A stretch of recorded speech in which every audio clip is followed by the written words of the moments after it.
So, let's talk about something I've been digging into lately. This new kind of AI assistant called Clawdbot. And from everything I'm seeing, it's not just another little update. No, this feels like a completely different way of thinking about what a digital assistant can and maybe should be.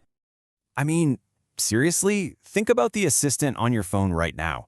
Have you ever noticed how, well, dumb it is? I can have a whole conversation with it, and then 5 minutes later, it's completely forgotten who I am. It's like having amnesia.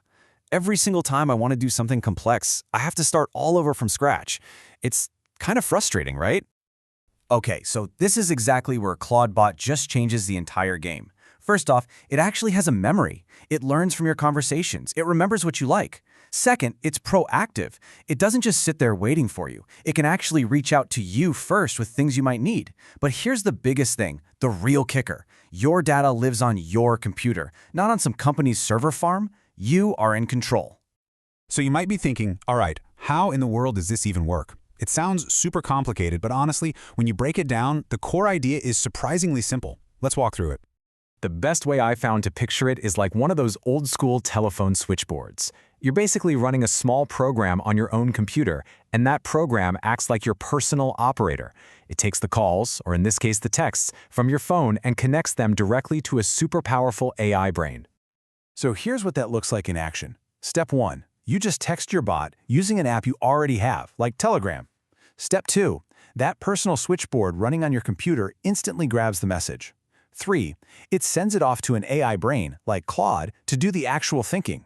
And then 4. The AI texts you right back with an answer, or, even cooler, just tells you it's already handled the task. It's a simple, private little loop that you own from start to finish. So when you boil it all down, there are really just three main pieces to this whole setup. You've got your local gateway, that's the switchboard on your machine. You've got the AI brain, that's the powerhouse model from a company like Anthropic that does all the smart stuff. And then you have your skills library. And this is the cool part, because these are extra tools you give it, like letting it read your email or check your calendar. All right, we get how it works. But now, let's get to the really exciting part. What can you actually do with this thing? Let's look at some of the superpowers you get to unlock. You can start with something super useful right out of the gate, like a personalized morning briefing. I can literally just tell my bot, hey, every morning at 8 a.m., check my calendar, find the top headlines in tech, and give me a quick summary of any urgent emails. And that's it. I wake up and boom, my entire day is summarized right there on my phone. No more jumping between 5 different apps. And it gets way more powerful when you stick it on something we all dread, email. You can give this bot actual real-world commands. I can text it, unsubscribe me from any newsletter I haven't opened in the last 2 months, and it will just go do it. Or summarize all my unread emails from today.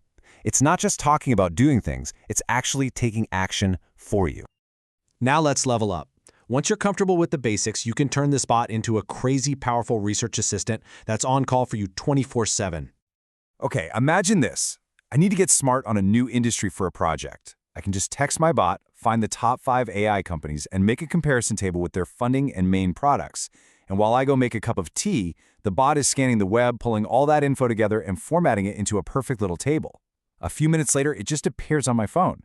The amount of time that saves it's just wild. And the really neat thing is that this whole system can grow with you. You can start small with easy stuff like news alerts. Then as you get more confident, you move up to medium tasks like managing your email or drafting newsletters. But the sky's the limit. You can eventually get to some really complex stuff, like having it automate parts of your coding workflow or managing your project boards.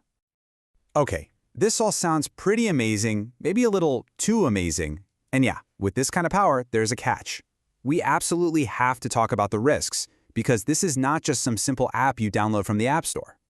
The creator of Clawdbot put it perfectly in the documentation, and spicy is honestly the best word for it. When you give the bot shell access, you're essentially handing over the master keys to your computer. It can read your files, run commands, do anything you can do. That's what makes it so powerful, but it's also where you need to be really, really careful. So what are the actual dangers we're talking about?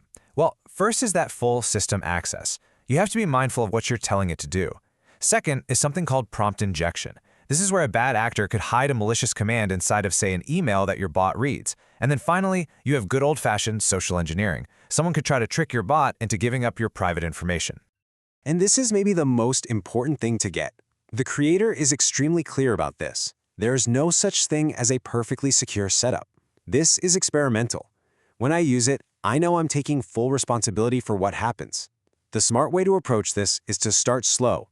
Give it low-risk, read-only tasks first, and then slowly build up as you learn and secure your setup. So if you're feeling adventurous, what does this actually cost? Well, the Clawdbot software is free and open source, which is incredible. But you do have to pay for the fuel for the AI brain, the API calls. This number here is a rough estimate of the monthly cost. So, for somewhere between the price of a streaming subscription and a nice dinner out, you can start building a truly personal AI assistant. And really, that brings us to the biggest question of all. The idea of an AI that knows me, that remembers our conversations, that can act on my behalf, that feels like a genuine superpower. It's what we've been promised for years. But at the same time, it means giving an AI incredibly deep access to our digital lives. So the question we all have to start asking ourselves is, where's the line between a superpower and a liability? That's something we're all going to be figuring out together.